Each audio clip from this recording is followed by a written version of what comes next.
ಹೇಳ್ಕೊಳ್ಳಿ. 100% ಇಲ್ಲಿ ರಾಯರು ಇದಾರೆ. ಅದು ನಿಜ. ಎಷ್ಟೋ ಸತಿ ಪ್ರತ್ಯಕ್ಷ ಕೂಡ ಆಗಿದ್ದಾರೆ. ಅಲ್ಲಿ ಪೂಜೆ ಮಾಡೋರಿಗೆ ಕಾಣಿಸ್ಕೊಂಡಿದ್ದಾರೆ ಬೇರೆ ಬೇರೆ ರೀತಿಯಲ್ಲಿ.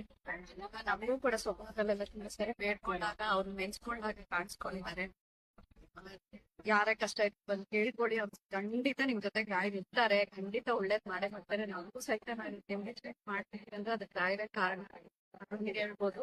ಅದಕ್ಕೆ ಬೇರೆ ಇನ್ನೇನು ಅವ್ರ ಬಗ್ಗೆ ಎಷ್ಟು ಹೇಳೋದು ಕಡಿಮೆನೆ ಆಗುತ್ತೆ. ಆಲ್ಮೋಸ್ಟ್ ರಾಯರ್ ಬಗ್ಗೆ ಮಾತಾಡಂಗೆ ಇಲ್ಲ. ಇಡೀ ಪ್ರಪಂಚಕ್ಕೆ ಗೊತ್ತು ರಾಯರು ಅಂದ್ರೇನು, ಅವ್ರ ಮಹಾತ್ಮೆ ಅಂದ್ರೆ ಏನು ಅನ್ನೋದು. ಅದನ್ನ ನಾನೇನ್ ತಿಳಿಸ್ಬೇಕಾಗಿಲ್ಲ. ಇಷ್ಟ ಹೇಳೋದಕ್ಕೆ ಇಷ್ಟಪಡ್ತೀನಿ. ಕಾಯಿ ಸಂಕಲ್ಪ ಅದು ಸ್ವೈಪ್ ಮಾಡಿದ್ರೆ ತುಂಬಾ ಒಳ್ಳೇದು. ನಿಮ್ದೇನಿರುತ್ತೆ ಪಾಪ ಕರ್ಮ ಹಳೆ ಜನ್ಮದ್ದು ಏನೇನ್ ನಮ್ಗೆ ಗೊತ್ತಿರಲ್ಲ. ಅದನ್ನೆಲ್ಲ ನಾವು ಕಳ್ಕೊಳಕೋಸ್ಕರ ಅದನ್ನ ನಾವು ಹೋಗಿ ಅಂತ ಹೇಳ್ತಾರೆ. ಅದು ಕೂಡ 21 ವಾರ ಅಥವಾ 18 ವಾರ. ನಿಮ್ಗೆ ಏನ್ ಸಮಸ್ಯೆ ಇದೆ ಅಥವಾ ಸಾಲದ ಬಗ್ಗೆನೋ ಅಥವಾ ಮದ್ವೆ ಬಗ್ಗೆ ಒಬ್ಬೊಬ್ರದ್ದು ಒಂದೊಂದ್ ತರ ಪರ್ಸನಲ್ ಪ್ರಾಬ್ಲಮ್ ಇರುತ್ತೆ. ಅದ್ರ ಬಗ್ಗೆ ಹೇಳ್ಕೊಂಡು ಕುಡ್ಕೊಂಡು ಇಷ್ಟು ವಾರ ಕಾಯ್ಕೊಳ್ಬೇಕು ಅಂತ ಹೇಳ್ತಾರೆ. ಕಟ್ಬೇಕು, ಗುರುವಾರನೇ ಕಟ್ಟಿದ್ರೆ ಮಾತ್ರ ರಾಯರು ಒಲಿತಾರೆ. ಆತರ ಏನು ಇಲ್ಲ. ಯಾವತ್ತಾದ್ರೂ ನಿಮ್ಗೆ ಅನುಕೂಲ ಬಿಡುವಾದಾಗ ನಿಮ್ ಕೆಲ್ಸದ್ದೆಲ್ಲ ನೋಡ್ಕೊಂಡೆ ನೀವು ಬಂದು ಬೇಡ್ಕೊಳ್ಬೋದು.